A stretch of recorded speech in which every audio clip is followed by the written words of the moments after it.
For whatever reason, this is the first Yorgos Lanthimos film that I've seen, but after watching The Favorite, you can bet your bottom dollar that I'm going to go back and watch some of his previous films like The Lobster and The Killing of a Sacred Deer.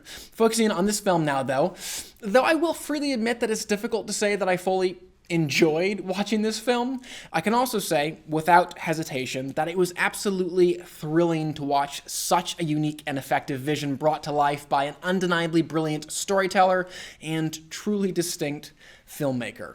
Now that there surely has been dozens, if not hundreds, of period piece films about royalty and grand political battles waged in times long ago, it may seem almost completely unavoidable for a film like this one to start repeating and recycling elements from films like that. A certain visual style, a particular type of music, a specific way of acting and speaking, etc., etc.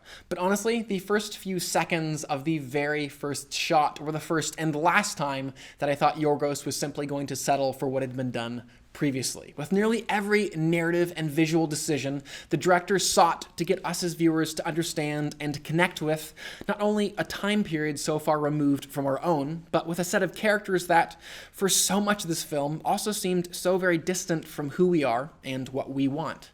Their pursuits and desires at times feeling so completely incomprehensible and disconnected from us. Until they didn't. Until Yorgos Lanthimos, wielding his camera like a weapon, made us understand and connect with them.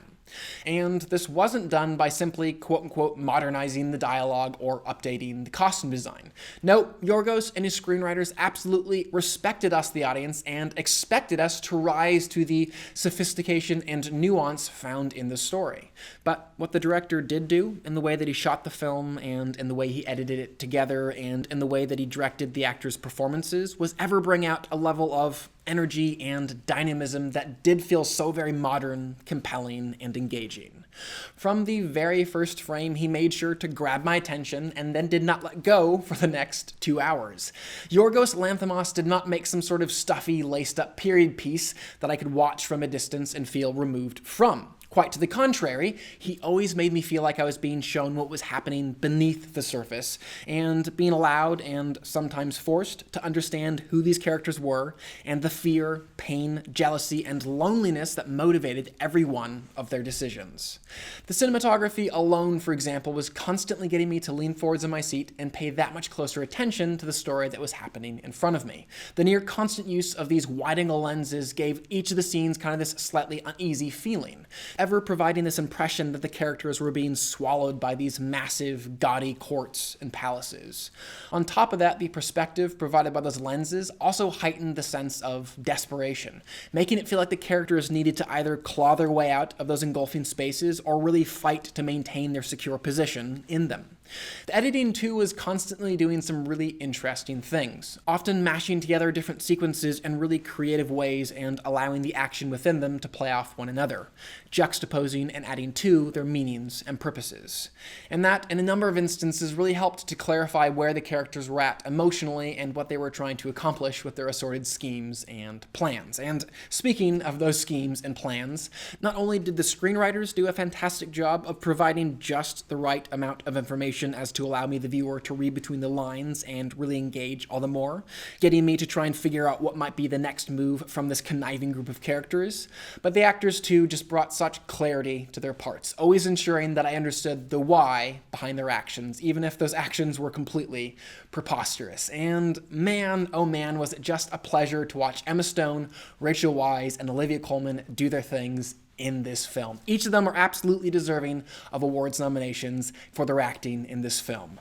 Their performances were just so very vicious and brave and just alive and present. You could just so clearly see that they were so game for anything, really wanting to rise to the challenges found in playing these characters. And their enthusiasm for these characters and for this film was just extremely infectious.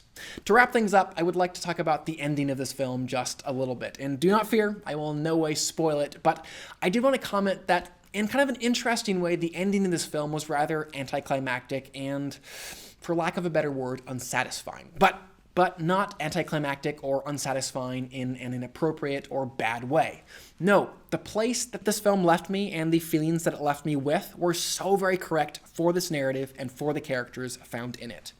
Yorgos left me exactly where I needed to be, providing a conclusion that very appropriately did not shy away from showing the consequences and repercussions of the actions taken throughout this film, and the price paid for the game that all these characters were playing at. And because of that, for me, the ending of this film felt so very climactic and so very satisfying. And for all these reasons, I will give the film a 4.5 out of 5. I would still love to know what you guys thought of the film, though, so definitely comment below and let me know. Also, if you've seen The Lobster and The Killing of a Sacred Deer, I would also love to hear what you guys thought of those films, as I'm sure to check them out coming up here quite quickly. Finally, please do subscribe. I'm going to continue to review films and television on this channel, and I would love if you stay up to date on all of those things. But for now, I'm Chris Hartwell. This is The Heartbeat. Thank you for joining me.